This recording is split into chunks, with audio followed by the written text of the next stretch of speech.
День за днем корреспонденты нашего телеканала следят за событиями в республике и за ее пределами. Сегодня, подводя итоги этой недели, мы расскажем вам о самых заметных из них. Вы смотрите программу «Якутия. День за днем». В студии Петр Васильев. Здравствуйте. Вот о чем мы расскажем в ближайший час. Резкий подъем воды прогнозируют в 3 селах Хангаласского района. Река Лена вскрылась в районе Покровска 16 мая на сутки раньше обычного. Паромную переправу Якутск-Нижний Бестях откроют раньше срока. Причина – раннее прохождение ледохода. В республике с июня возобновят субсидированные авиаперелеты по 14 арктическим маршрутам. Финансирование программы предусмотрено. Сейчас согласуют порядки предоставления субсидий.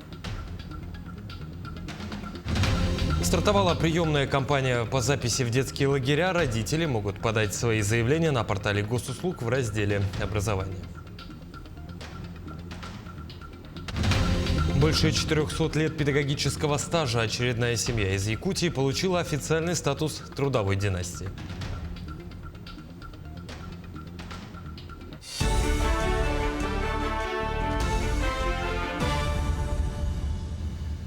Правительственная делегация республики во время рабочего визита в Ленский район посетила микрорайон Северный, строящееся здание школы искусств, дом, возводимый для работников бюджетной сферы, и ознакомилась с работой предприятия «Новоленская ТЭС».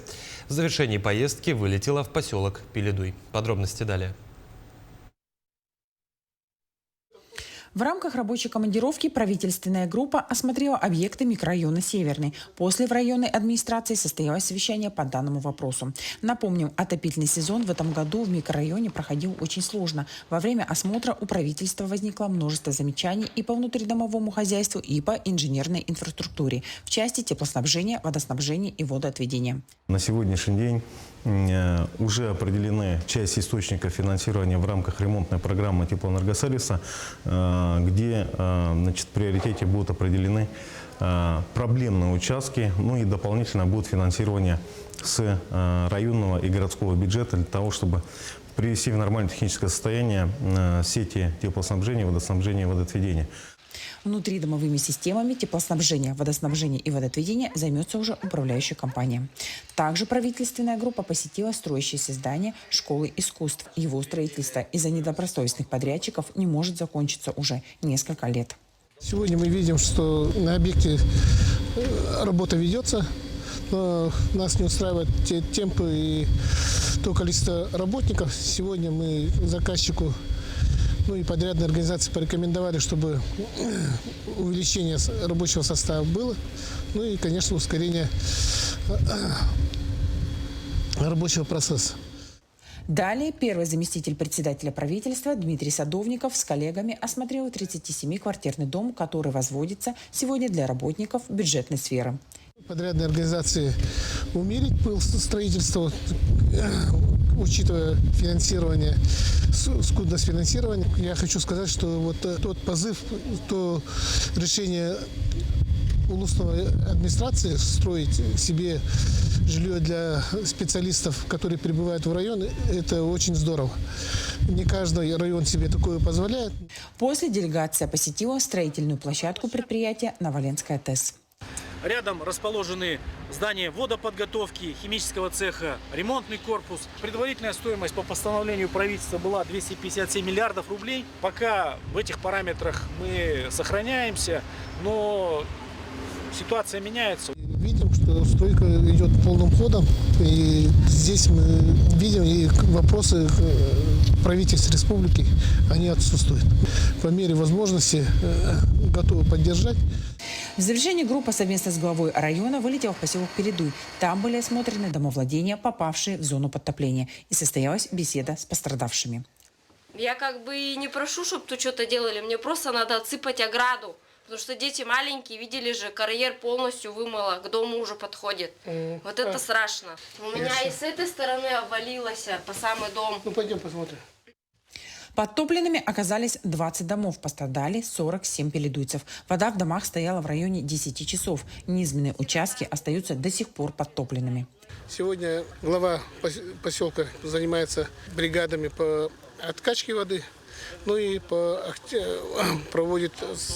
создал комиссию, и комиссия работает по составлению акта по подверженным домам. Мы прилетели, воочию убедились, встретились с жильцами, поговорили. Ну и, конечно, будем помогать. Всем пострадавшим будет оказана помощь как из республиканских, так и районных средств. Светлана Болева, Виталий Андреев, Ленск. В Якутии провели 518 патрулирований для профилактики лесных пожаров. За нарушение правил пожарной безопасности в лесах уже составлено 26 протоколов. С 8 мая стартовал пожароопасный сезон. Среди населения проведено 3500 инструктажей по правилам пожарной безопасности и распространению памяток листовок. Кроме того, подготовлено 365 выступлений и публикаций в средствах массовой информации. Министерство экологии Якутии призывает жителей и гостей республики соблюдать меры предосторожности в пожароопасный сезон, воздержаться от разведения костров в лесах и незамедлительно сообщать о любых признаках возгораний. В микрорайоне Звездный в Якутске работает самая крупная котельная в республике. Введение этого объекта стало частью программы модернизации коммунальной инфраструктуры региона на период с 25 по 30 годы. На месте работала наша коллега. Данная котельная работает еще с 2024 года и имеет 8 водонагревательных котлов.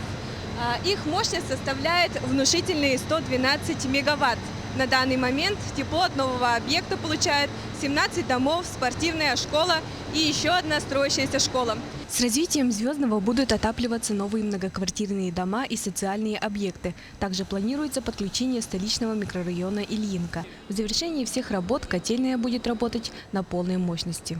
Объект отнесен к первой категории надежности, полностью автоматизирован, оснащен резервными источниками питания и стабильно работает в наших суровых климатических условиях. Реализация данного проекта закладывает основу для долгосрочного устойчивого теплоснабжения микрорайона и последующих этапов его застройки. Объект введен в работу по федеральному проекту «Модернизация коммунальной инфраструктуры» в рамках нацпроекта «Инфраструктура для жизни», инициированного президентом Владимиром Путиным. Сегодня модернизация ЖКХ – один из ключевых приоритетов развития в России. По оборудованию и по мощностным характеристикам у нас запас более чем достаточно. Перспектива застройки очень большая. Вся запроектированная мощность этой котельной в принципе в последующем будет реализована. В рамках национальных целей до 2030 года поставлена задача улучшить качество коммунальных услуг для 20 миллионов человек. Жители микрорайона уже делятся положительным опытом. На наших глазах строилась котельная. Отопительный сезон прошел практически, уже было очень тепло дома, микрорайон развивается, и в наших домах тепло и уютно. Спасибо большое. Благодаря национальным проектам с каждым годом качество коммунальных услуг растет не только в Якутске, но и во всех улусах и районах республики, включая арктические. Диана Антонова, Семен Семенов, Якутск. С июня возобновят субсидирование авиаперелетов по 14 арктическим маршрутам. Финансирование программы предусмотрено. Сейчас согласовывают порядки предоставления субсидий.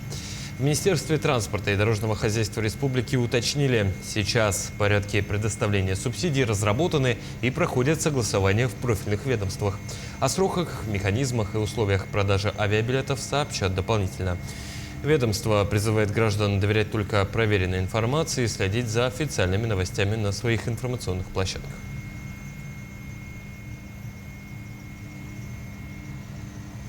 В столице республики на этой неделе установили золотую сваю нового здания для школы номер 17. Новое трехэтажное здание на 275 мест станет современным образовательным пространством для учеников. О том, что будет в новом пристрое, в сюжете далее. Школа номер 17 является одной из старейших в Якутии, открывшая свои двери для учеников еще в 1920 году. Время шло, город вырос, увеличилось количество жителей, а вместе с тем и число учеников. Уже на сегодняшний день в школе учится порядка 1500 детей при общей вместимости в 500 человек. Мы к этому шли, наверное, где-то с 2012 года, как только нам дали пристрой к школе, оранжевый слон, где обучается сейчас у нас среднее звено, старшее среднее звено там, с 8 по 10 класс. С того времени у нас каждым годом натиск детей все больше и больше. Поступление в первые классы, дополнительный перестрой здорово разгрузит нагрузку в школу, во-первых. Ну и, соответственно, детям больше пространства, больше развития. В новом здании общей площадью почти 4000 квадратных метров будут обустроены новые учебные кабинеты и лаборантские, а также актовый зал, библиотека и столовая. По завершению строительства появится 275 новых учебных мест. Проект современной школы, я могу так сказать, очень красивый, дизайнерское решение. Сейчас начнется фундаменты, установка свай. Потом монтаж каркаса здания, монолитного каркаса. Потом уже ограждающие конструкции, стены, окна, двери и отделочные работы. Она будет соединена теплой галереей с этим существующим зданием. Установка первой золотой сваи – это долгожданный и волнительный момент для всех. Ведь с ее установкой начнется новая страница истории школы номер 17. Сам объект строится по федеральному проекту «Все лучшее детям» в рамках национального проекта «Молодежь и дети». Всего к 2030 году по мастер-плану города Якутска, в том числе и по нацпроекту, запланировано строительство 12 школ и 15 детских садов. Обучение проходит 2 смены. И, конечно, учебных кабинетов уже в основном корпусе, конечно, не хватает. И надеемся, что возведение нового здания улучшит условия получения качественных знаний наших детей. Всего с 2020 года в Якутии уже введены 62 школы и 35 детских садов. Капитально отремонтированы более 100 образовательных объектов. Более 14 тысяч детей получили возможность обучаться в современных и комфортных условиях, и ученики 17-й школы не исключение. Планируемая дата сдачи объекта – осень-зима 2027 года. Тимур Колмогоров, Айлита Махно, Якутск. Мы продолжим подводить итоги минувшей недели после небольшой паузы. Оставайтесь с нами.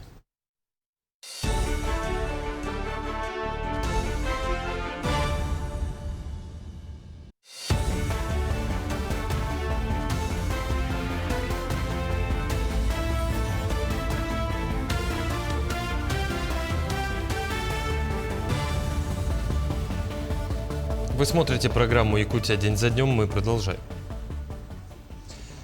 По информации ГУИЧС Хангаласского района, на 16 мая на реке Лени у временного поста Кытыл-Дюра Хангаласского района был зафиксирован подъем уровня воды, превышающий критическую отметку. Наблюдается образование ледового затора ниже гидропоста, выход воды на пойму, подтопление низменных участков села, 2 жилых частных домов. В эти дни на участке Синск-Чкалов, Тайон-Ары ожидается интенсивный подъем воды с затоплением низменных территорий. Самолет-амфибия Б-200 доставил из Хабаровска 20 спасателей Хабаровского поисково-спасательного отряда. На борту оборудование и снаряжение для помощи населению. Хабаровских специалистов после прибытия распределили в Намский район, в села Столбы и Графский берег. Спасатели будут совместно с местными властями обеспечивать безопасный пропуск весеннего половодья и оказывать адресную помощь при ухудшении обстановки. Оперативные группы МЧС сегодня, напомню, работают в Татинском, Ленском, Алюкминском и Алданском районах. В поселках Витим и Пеледуй, где ранее провели эвакуации из-за подъема воды, обстановка стабилизировалась, но группа продолжает мониторинг. Напомню, подвижки льда на Лени начались накануне в Хангаласском районе.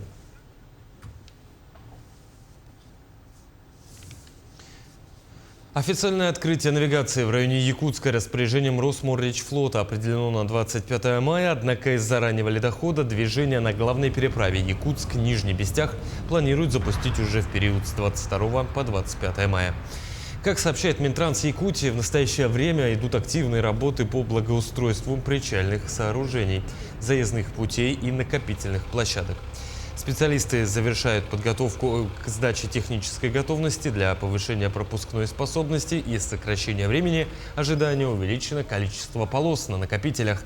Со стороны Якутска добавлено 2 полосы, со стороны Нижнего Бестяха – 3. Будет внедрена и система безналичной оплаты. На берегу, на переправах установят стационарные терминалы.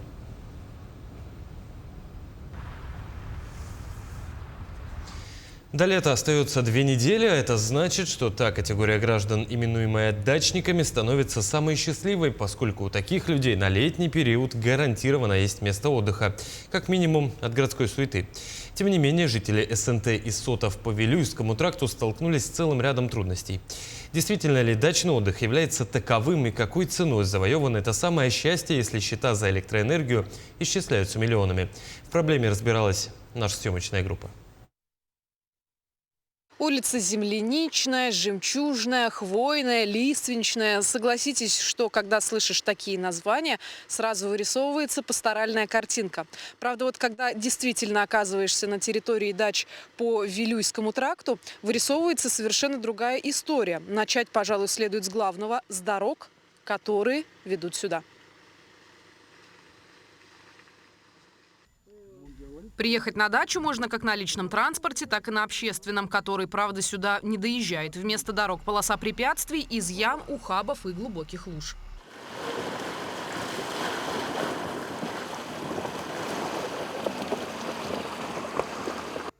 Так, даже если удается доехать на автобусе, то не до конечной точки. Часть пути придется преодолеть пешком. Вот с асфальта вот сюда идут пешком, а там же еще 5 кооперативов дальше.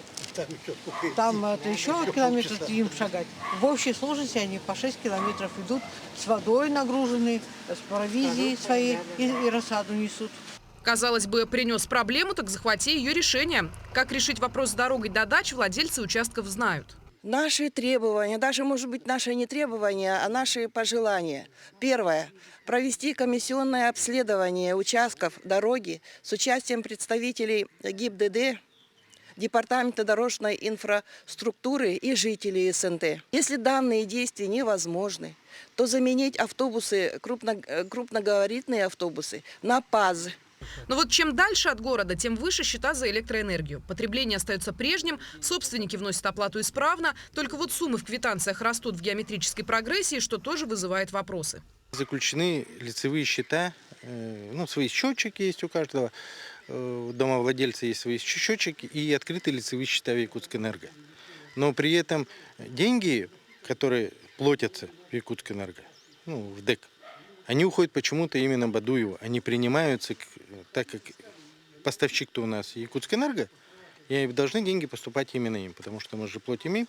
Но момент такой, один из нехороших. Вопросы озвучены. Один из животрепещущих остается по невнятным счетам за электроэнергетику. Для того, чтобы действительно обсудить и поставить все точки над «и», окружная администрация города Якутска становится площадкой для открытого диалога. Жители дачного комплекса, долгое время копившие недовольство, получили возможность высказать все, что накипело. Второе. Якутэнерго 71 тысяча долг. Судебно по моему соту. Плюс пеня 92 тысячи долг. Эмоции били через край. Если хотите услышать правду, сейчас вы ее услышите. Дачники один за другим приводили расчеты и сравнивали нынешние платежи с показателями прошлых лет. Звучали и упреки в адрес энергокомпании, и требования к администрации принять срочные меры.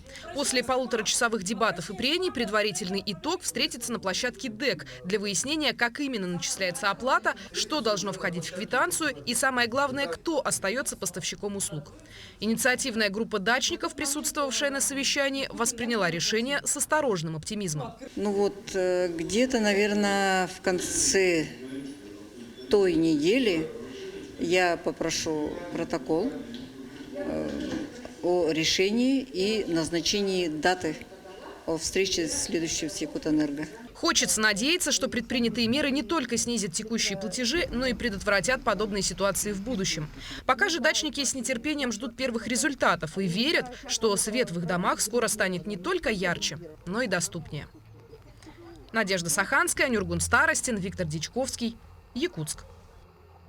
Временные ограничения для грузового транспорта вводят с 21 мая по 19 июня на региональных и межмуниципальных дорогах. В арктических районах такие же меры действуют уже с 15 мая по 15 июня. На отдельных дорогах с 15 июня по 15 июня. На дорогах будут работать передвижные посты весового контроля. Водителям и перевозчикам советуют строго соблюдать лимиты по нагрузке на ось. Ограничения при этом не касаются пассажирских автобусов, а также перевозчиков продуктов питания, животных, лекарств, топлива, семян, удобрений и почвы. Исключения при этом сделаны для машин, которые участвуют в ликвидации последствий бедствий или чрезвычайных ситуаций. В столице республики обсудили темпы переселения граждан из аварийного жилья. На сегодня в регионе остаются несданными 15 домов, строительство которых ведется в 14 районах. Как сообщил первый заместитель председателя правительства Якутии Дмитрий Садовников, с рядом подрядчиков контракты уже расторгнуты. По фактам срыва сроков строительства работают надзорные органы. Возбужден ряд уголовных дел. Несмотря на это, программа переселения продолжается. Добросовестные строительные компании завершают возведение жилья для будущих новоселов. Есть объекты, которых к сроку не завершим, по ним уже надзорные органы занимаются, возбужден ряд уголовных дел.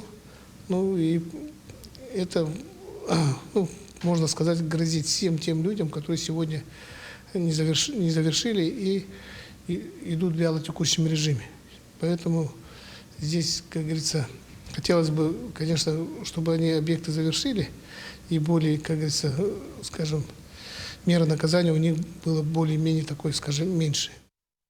Двухдневные контртеррористические учения подошли к концу. Спецслужбам предстояло не только найти преступников, но и ликвидировать последствия чрезвычайной ситуации. Подробности далее.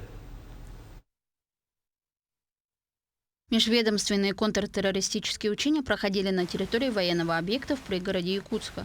Напомню легенду учений. На территории войсковой части в автодорожном округе группа лиц совершила подрыв самодельного взрывного устройства с применением беспилотного воздушного судна. После получения информации к работе приступил оперативный штаб по Республике Саха-Якутия под руководством начальника регионального управления ФСБ по Якутии. Для нейтрализации преступников были привлечены силы и средства спецслужб региона. Мероприятия по антитеррористической защищенности и в целом по пропаганде и работе сил и средств – это наша общая задача, поэтому мы рады, что когда коллеги организовывают подобные учения, мы можем в целом отработать комплекс всех необходимых мероприятий, подтвердить свою готовность, в том числе по действиям по предназначению. В антитеррористических учениях были задействованы представители полиции, скорой помощи, МЧС, ФСИН, Росгвардии и непосредственно сотрудники УФСБ. По замыслу учений в ходе атаки с применением БПЛА пострадали прибывшие на место происшествия сотрудники МЧС. В свою очередь, диверсионная группа была вооружена автоматическим оружием.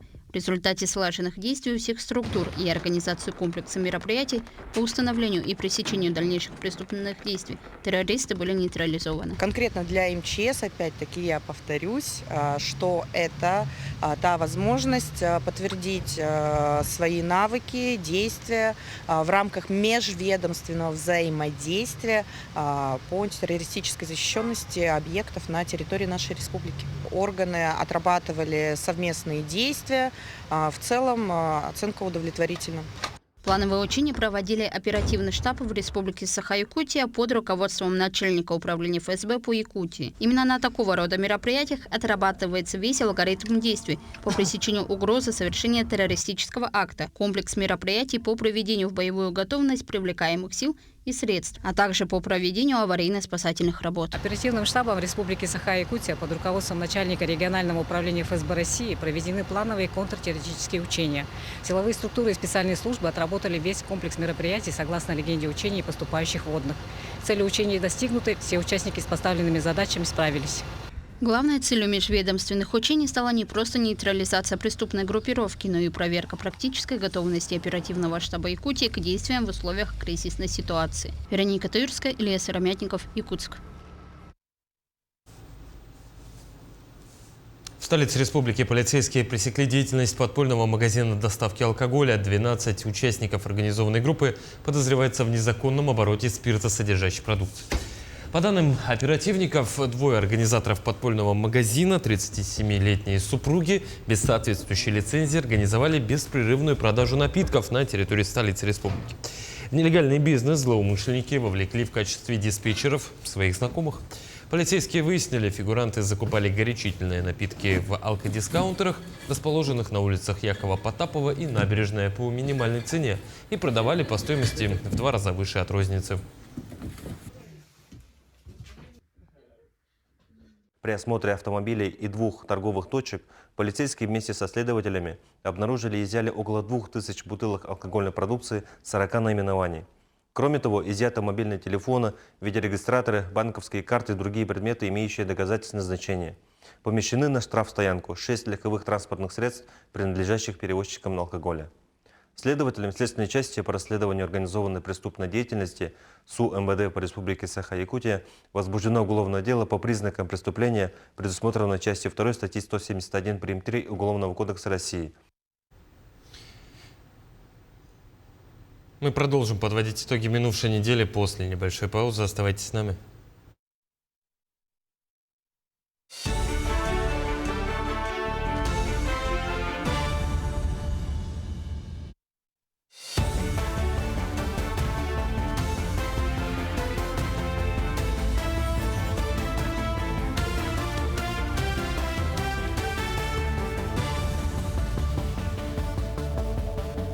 Вы смотрите программу «Якутия. День за днем». Мы продолжаем.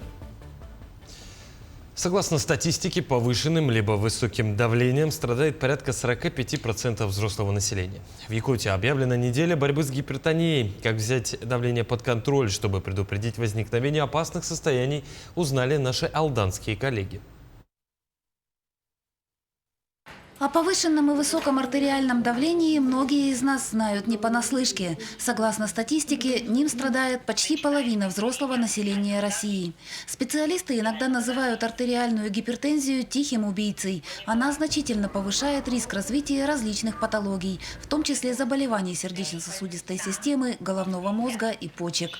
Что такое вообще гипертоническая болезнь? Да, это стойкое повышение артериального давления выше 140 на 90 мм ртутного столба. Органы мишени у гипертонической болезни, это вообще жизненно важные органы, да, такие как головной мозг, сердце, почки, глаза и сосуды.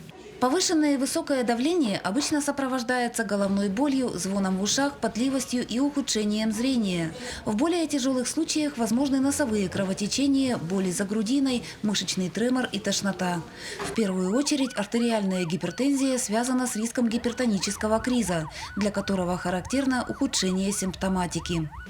Повышенное давление – это не круто, его надо контролировать, потому что может привести к последствиям. Лечиться надо. Снимать давление, вот и все. Гипертония является одной из главных предпосылок инсульта. Врачи Алданской ЦРБ отмечают, что все их пациенты, перенесшие острое нарушение мозгового кровообращения, страдали повышенным или высоким давлением. Кроме того, у людей с артериальной гипертензией в 4 раза возрастает вероятность ишемической болезни сердца. У большого количества пациентов поражаются сосуды ног. Вообще факторами риска развития гипертонической болезни являются наследственность, возраст, если мы говорим о мужчинах, это возраст старше 55 лет, если о женщинах, то старше 65 лет. Курение, злоупотребление алкоголем, ожирение, либо избыточная масса тела, стресс, сахарный диабет ведет к развитию вторичной артериальной гипертензии. Коварство артериальной гипертензии состоит в том, что она развивается постепенно и, соответственно, незаметно. К повышающемуся давлению организм успевает адаптироваться, и человек может попросту не ощущать сопутствующих симптомов. Врачи напоминают, с 18 лет контроль артериального давления следует осуществлять дважды в день, утром и вечером. Мерами профилактики, прежде всего, является, конечно, модификация образа жизни, да, то есть это сбалансированное питание, сниженное потребление поваренной соли, да, это ниже 5 грамм в сутки, активный образ жизни, двигательная активность, профилактика гиподинамии и, получается, отказ от алкоголя и курения. Особенно внимательно к артериальному давлению следует относиться относиться людям, имеющим какие-либо хронические заболевания. Важно помнить, гипертония может быть как причиной, так и следствием множества патологий. И в тех, и в других случаях повышенное давление способно усугубить течение сопутствующего либо основного заболевания. Татьяна Вахнина, Сергей Шипачев, Александр Лукин, Алдан. В столице республики прошел Кубок защитников Отечества. Соревнования организовали в 3-й раз. Его участники – ветераны СВО, вернувшиеся с передовой с ранениями. Спортсмены продемонстрировали навыки в ряде дисциплин от пауэрлифтинга до настольного тенниса. Самую большую конкуренцию показали виды, проверяющие меткость. Это пулевая стрельба и стрельба из лука, а также метание ножей. Лучшие по результатам Кубка попадут в сборную Якутии. Они представят республику на окружных и всероссийских соревнованиях. Я думал, я плохо отстрелялся, потому что я после настольного тенниса побежал. И отдышка не прошла. Я вот пытался сконцентрироваться, по максимальному точно стрелять. Думал, 90 не набрал, 89 из 10 выстрелов, 89. Думал, слишком строго походу сейчас. Но получилось так, получилось, победил. Центр занятости в Якутске активно ведет работу по заявкам от несовершеннолетних для трудоустройства. Все подростки от 14 до 18 могут устроиться на работу, причем не на полный рабочий график, в различные сферы деятельности. Например, это можно работать курьером, помощником делопроизводителя или же заниматься благоустройством и озеленением территорий, а также ухаживать за овощными культурами, растениями, помогать сельхозкооперативам. За работу получают зарплату и дополнительные выплаты от Центра занятости. Официально оформляется трудовая книжка, куда, что самое главное, записывается трудовой стаж.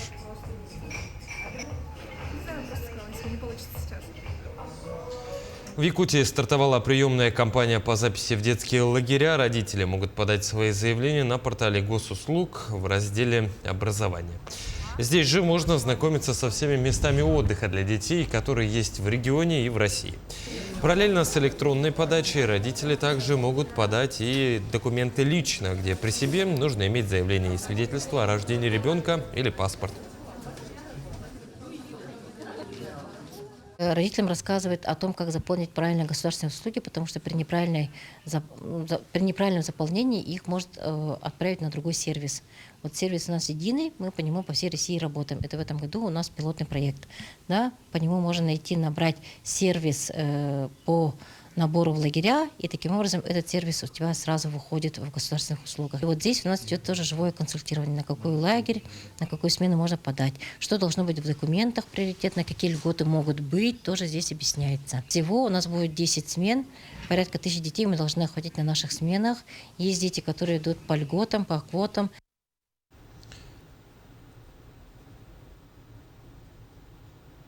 В Центре дополнительного образования Мирнинского района состоялось уникальное профориентационное мероприятие «Техномодуль».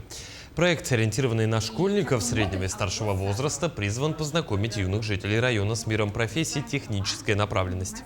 Особое внимание в техномодуле уделяется проектной и коммуникативной работе. Учащиеся получают возможность работать в командах, развивать навыки решения проблем и презентовать свои идеи.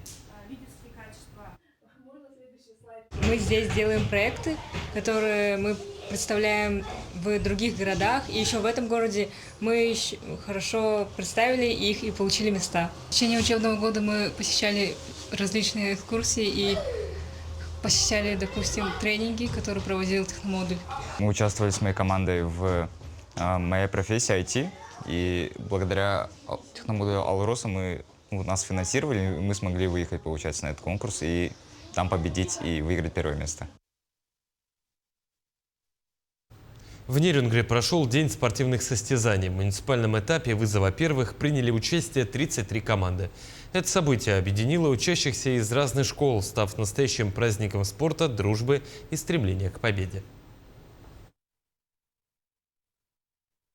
Универсальный зал спортивного комплекса «Шахтер» пестрит яркими красками и наполнен звонкими голосами молодых спортсменов. Здесь проводится долгожданный муниципальный этап всероссийского проекта «Вызов первых». Уже 4-й год «Вызов первых» собирает вместе всех самых активных, самых спортивных ребят Нерюнгринского района. Сегодня у нас принимают участие 33 команды в 3 возрастных категориях. Это ребята от 7 до 17 лет. Всего 33 команды. Каждая со своим уникальным названием и девизом, готовая принять вызов. Ведь это не просто соревнование, это комплексное испытание, которое проверяет не только физическую силу и ловкость, но и скорость мышления, умение работать в команде и, конечно же, несгибаемый командный дух. Вызов первых – это ожидаемое событие не только для коррекционных учреждений, но и для всех возрастных групп нашего района. Дети стараются, дети готовятся, то есть это долгосрочная перспектива развития принципов здорового образа жизни, а также улучшение внутрисемейных отношений. Ну и мне кажется, командный дух, умение работать в команде в первую очередь, вот этот адреналин, спортивное соревнование между лучших и ожидание победы, командной победы. В программе различные командные и индивидуальные испытания, такие как легкоатлетическая эстафета, игры, челночный бег и даже динамичная и азартная игра в вышибалы. Это помогает здоровью, поддержку и укрепление тела. А также я считаю, что это сближает. То есть вот сегодня я с людьми, которые я в принципе не общалась, и мы находим общие интересы, поскольку мы все в кругу общем. Каждый этап требует максимальной отдачи каждого участника. А во время командных испытаний на первый план выходят навыки слаженной работы, а успех зависит от взаимопонимания и поддержки друг друга. Мы с командой очень любим такие мероприятия. Для нас это очень интересно, весело и круто. Мы можем продемонстрировать свои силы, навыки и опыт. Главная цель проекта – привить любовь к спорту и здоровому образу жизни. А главная награда соревнований – бесценный опыт, новые знакомства и уверенность в своих силах. Победители будут представлять Нерюнгринский район на региональном этапе, где их ждут новые, более сложные испытания. Ирина Жданова, Захар Головин, Нерюнгри. Новоиспеченные мастера спорта России – это сборная команда республики по художественной гимнастике. Их путь в сборной начался в 2019 году. Спустя год уехали тренироваться в Ульяновск. Именно эти девушки проложили путь в большую гимнастику следующим поколениям спортсменок. И именно с них начались победы и призы на всероссийских соревнованиях. Я очень рада, счастлива и в первую очередь я выражаю благодарность моим тренерам Оксане Николаевне Казанцевой, Нине Сергеевне Карпекиной, Виолетте Семеновне и Татьяне Кирилловне Шишигиной. Ну, хотелось бы в будущем свою жизнь уже связать с художественной гимнастикой.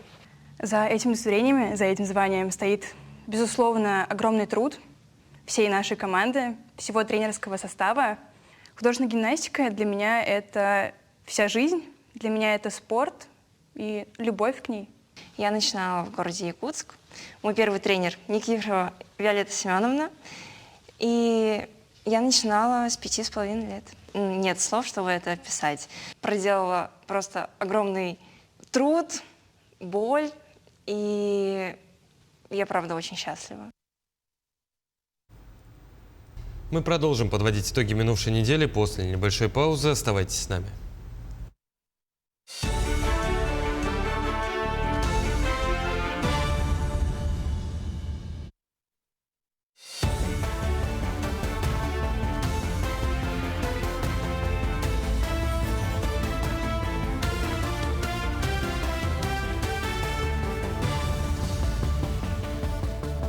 Вы смотрите программу «Якутия. День за днем». Мы продолжаем. Отечественная нейросеть «Гигачат» заговорила на якутском языке. Теперь ИИ может понимать запросы, отвечать и помогать пользователям. Это не просто технологическая новинка, а еще один шаг к развитию якутского языка в цифровой среде. Подробности далее. Якутский язык стал одним из первых языков народов России, который получил интеграцию в отечественную нейросеть «Гигачат». Новый функционал уже доступен в веб-версии и мобильных приложениях. Работа над внедрением языка велась с прошлого года совместно со специалистами, педагогами и представителями культурного сообщества. самый большой столб работы именно приходится на подготовку данных, то есть, по сути, подготовку текстов. И как раз-таки вот в части с ним было тяжелее всего, потому что в каком-то виде открытых, собранных именно якутских текстов, и, что особенно важно, именно очищенных, их вообще практически не было. Поэтому в этой части мы работали вместе с газетными редакциями, вместе с Северо-Восточным федеральным университетом, чтобы они поделились с нами данными. Несколько секунд, и нейросеть уже переводит текст с русского на якутский язык. Но это еще не все. Можно задавать задачи по переводу, события сегодняшнего дня, новости. А еще он помогает подготовиться к урокам и объяснять сложные темы. То, что модель обучилась якутскому языку, можно оценить потому, что можно зайти к ассистенту и спросить вопросы по квантовой физике, он вам ответит на якутском языке. При том, что в якутских текстах не было этой информации, оно вам все равно ответит правильно, потому что происходит перенос знаний с русского языка на якутский.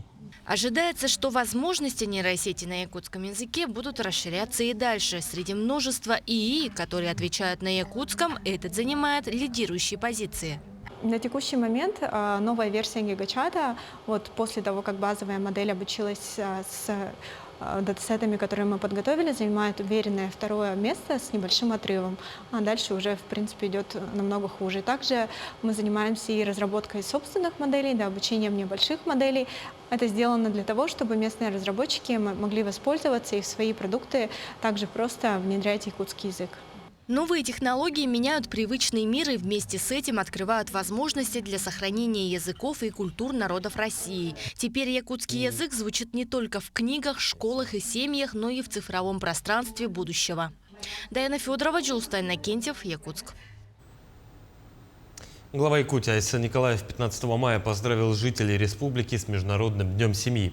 Он назвал семью самым ценным для каждого человека. По его словам, именно здесь обретаются духовная сила, любовь к родине и традиции, которые передаются из поколения в поколение. Сегодня в республике насчитывается более 169 тысяч семей, из них свыше 34,5 тысяч многодетные. Создание условий для их благополучия – ключевой приоритет госполитики Якутии. Международный день семьи. Супружеская пара Лаврентьевых отметила золотую свадьбу. Ровно 50 лет назад в этот знаменательный день Анатолий и Валентина скрепили свою любовь браком. Сегодня у них 2 сыновей и 6 внуков. Валентина Прокопьевна посвятила свою жизнь образовательной сфере и продолжает работать. Анатолий Иннокентьевич же служил полковником МВД, а после выхода на пенсию воспитывает младших внуков. За заслуги в воспитании детей, сохранении и укреплении семейных ценностей и традиций юбиляров наградили знаком отличия «Семейная доблесть», которую утвердил глава региона Айсан Николаев. Мы познакомились, когда студентами были. Он жил в 12-м корпусе, я в 14-м корпусе. И тогда там постоянно танцы организовывали. Прямо в фойе, 1-го этажа. Или в 14-м корпусе бегали, или 12-й. Мы там и познакомились. Она, хотя после учебы была в Усянском, у Лусей преподавателем работала. Но все-таки перетянул. 1979 года живем здесь, в городе Якутске. Время пролетает быстро вообще. Больше 400 лет педагогического стажа. Очередная семья из Якутии получила официальный статус трудовой династии. В родословной Сафроновых, уроженцев Алданского района, 17 педагогов, включая основателя династии Тихона Михайловича Сафронова. Он родился в 1887 и стал первым учителем в роду. Более того, именно Тихон Михайлович в свое время основал школу в селе Кутана Алданского района.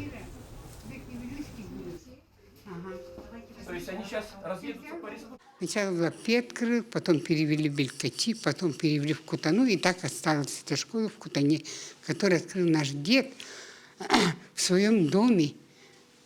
Полдома дал в школе и привез, договорился с разрешения правительства, учителя нашел. Первый учитель этой школы Нестерова Емельяна Кирилловича. Большая заслуга нашего деда. Не только для нашего рода, это для всего.